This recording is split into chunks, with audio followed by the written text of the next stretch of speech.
Esta es una presentación sobre el tema medios de comunicación de masas como recursos educativos.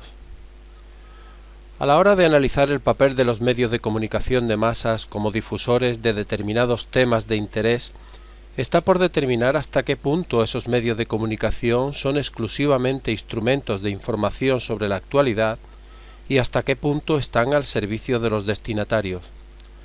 No parece que los grandes periódicos o las grandes cadenas de radio o televisión tengan precisamente una extraordinaria vocación de servicio público. Más bien, están totalmente abocados a una carrera de competencia, tratando de conseguir el mayor número de abonados, compradores, consumidores, que gastan su dinero en los productos que ofrecen, ofreciéndoles unos contenidos muy espectaculares y de éxito seguro, muy publicitarios. Los medios tienen una importancia ideológica tan enorme que se hace necesaria una educación audiovisual con urgencia en los centros educativos, porque quienes controlan y trabajan en los medios no solo tienen poder para fijar prioridades, ofrecer explicaciones y construir sus propias versiones de los acontecimientos, sino que además tienen la capacidad mucho más importante de proyectar esos acontecimientos como naturales y auténticos, sencillamente como una parte de la manera de ser de las cosas. Es el poder de mitificar, de amplificar, de convertir una situación en un gran acontecimiento o a una persona de a pie en todo un héroe. El hecho de rellenar un dato o simplemente omitirlo se convierte en una manera de optar por una ideología, tomar partido, destacar o subrayar una opción determinada. Por otra parte, las actitudes y valores que promueven los medios de comunicación son opuestos a los que se explicitan en el currículo. La violencia, la competitividad, el consumo, contrastan con los valores democráticos de solidaridad que se encuentran en los cimientos de la educación. Lo anteriormente dicho justifica la necesidad de un aprendizaje en y para los medios de comunicación. La prensa escrita es un recurso didáctico fácil de usar y con grandes posibilidades, sobre todo desde que se puede acceder a periódicos a través de Internet. Tiene en concreto la ventaja de su carácter escrito, es decir, una noticia se puede leer y releer las veces que sean necesarias. Se puede trabajar a través de los periódicos la reflexión, el vocabulario, etc. Ofrecemos a continuación como ejemplos una pequeña propuesta de actividades a partir del manejo del periódico diario. Por ejemplo, trabajar pequeñas secciones fijas de un periódico, como son el horóscopo, la cartelera de cine, teatro y acontecimientos musicales, la receta del día, los pasatiempos, etc. A partir de la lectura y análisis, por ejemplo, de la cartelera de espectáculos, es posible que el alumnado describa y valore una película vista, una obra de teatro a la que asistieron amigos o familiares, etc. En cuanto al horóscopo, su lectura en el periódico lleva inmediatamente a un debate sobre si existe o no el destino, sobre si lo que nos va a ocurrir está determinado por las estrellas o por otras fuerzas externas, sobre los caracteres de las personas, sobre si se puede predecir o no el futuro. Por su parte, los pasatiempos, como los crucigramas, jeroglíficos, sopas de letras, etc., son un excelente ejercicio de vocabulario y a la vez tienen un alto valor lúdico y recreativo. Debido a que los que aparecen en los periódicos suelen ser imposibles de resolver por su dificultad, por ejemplo, para el alumnado de los primeros niveles educativos, podría ser una buena actividad que ellos mismos los confeccionaran para que sus compañeros los resolviesen. Incluso utilizando herramientas de autor los podrían realizar con ellas y subirlos a Internet. Si nos centramos en los titulares del periódico, podríamos confeccionar la noticia disparate, que consiste en sacar varios titulares de periódicos al azar e intentar con ellos reconstruir un texto que tenga sentido. Otra actividad sería inventar una noticia que explique un titular de periódico.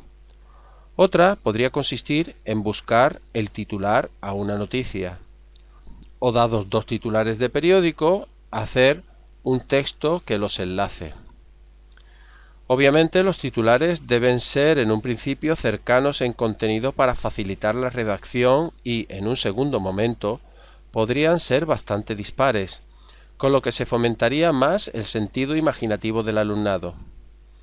Otro grupo de actividades se engloban en el apartado de lectura de noticias singulares.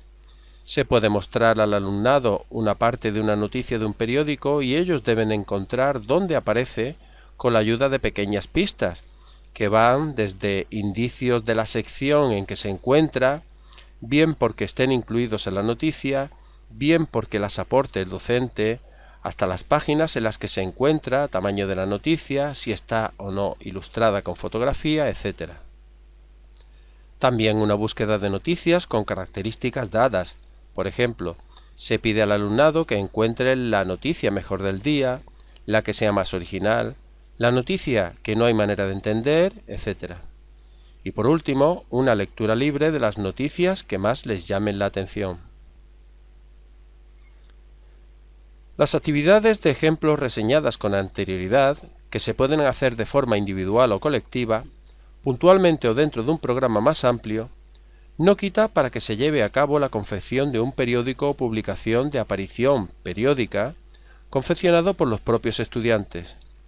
Dicha publicación puede simular en todo a una revista o periódico comercial, puede tener un consejo de redacción, reporteros, dibujantes, fotógrafos, encargados de reproducción, de distribución, etc.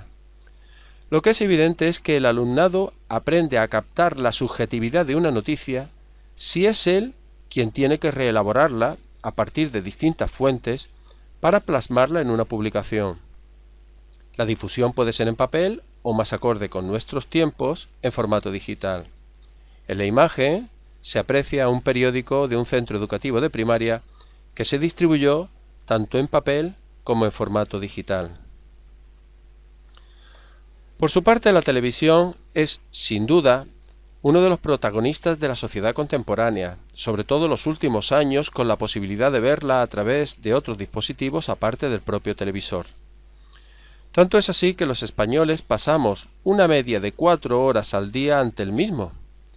Por tanto, no es de extrañar que cuando se pide a unos niños en la escuela que pinten su casa por dentro, a casi ninguno se le olvida pintar el televisor, presidiendo el comedor, el cuarto de estar o incluso su dormitorio.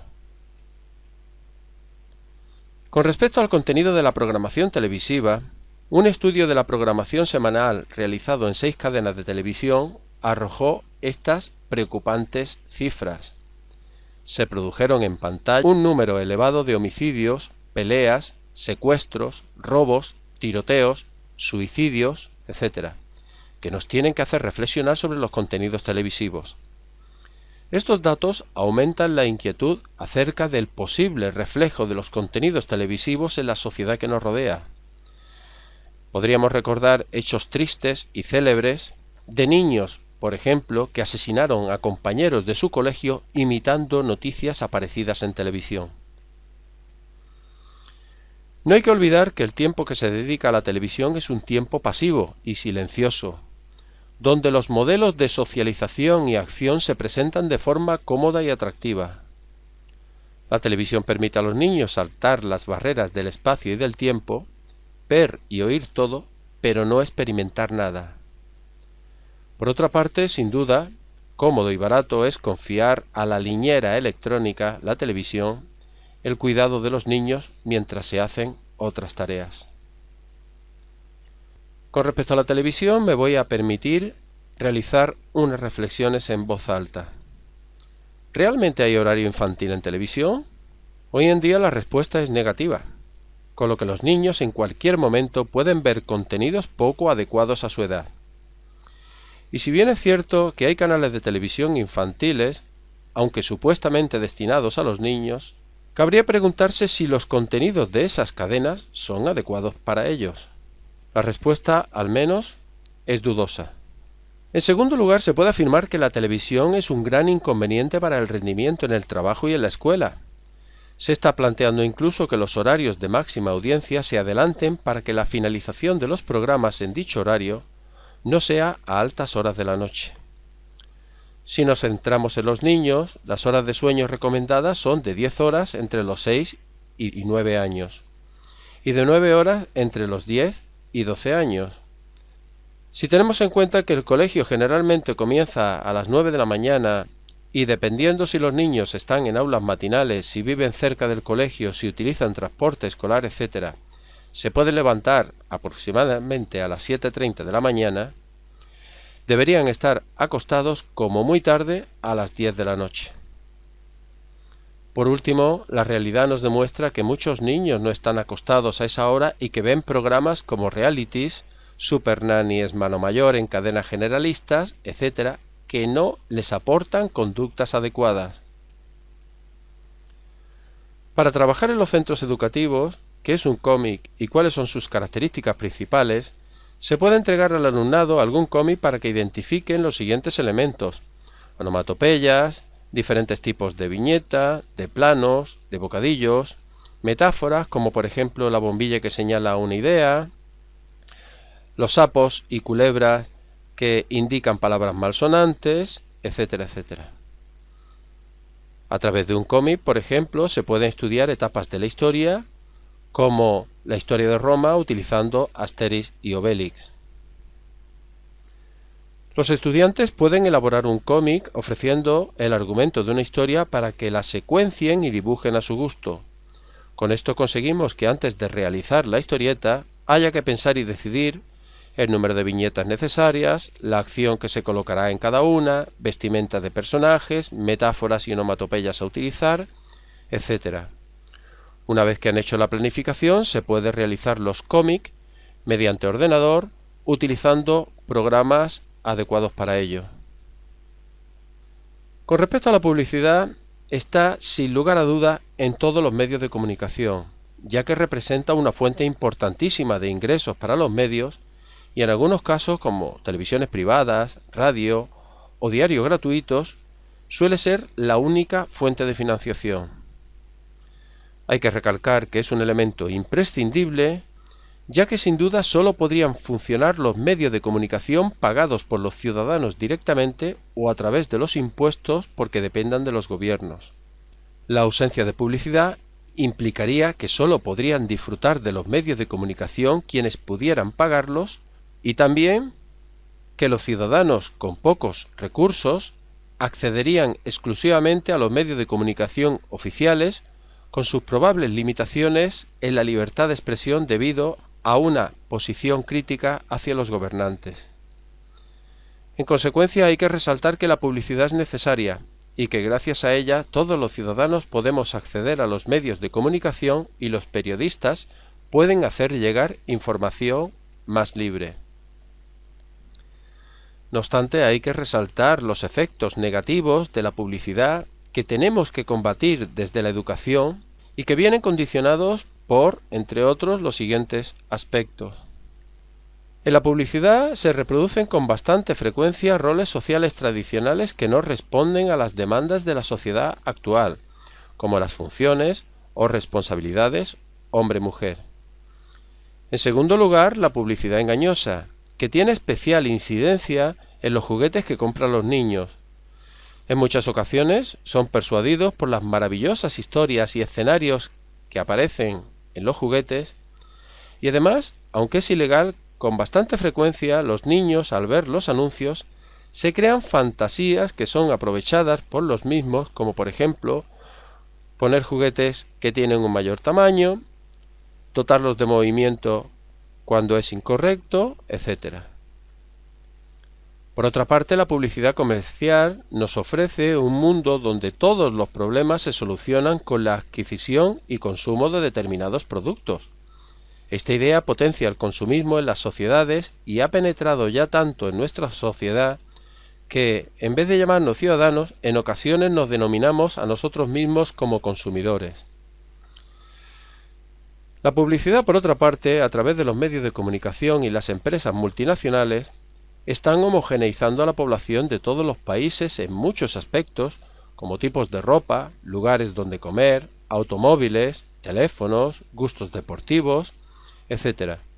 Este hecho produce problemas a los niños que no poseen determinados productos, pues con frecuencia se sienten de alguna forma distintos o discriminados.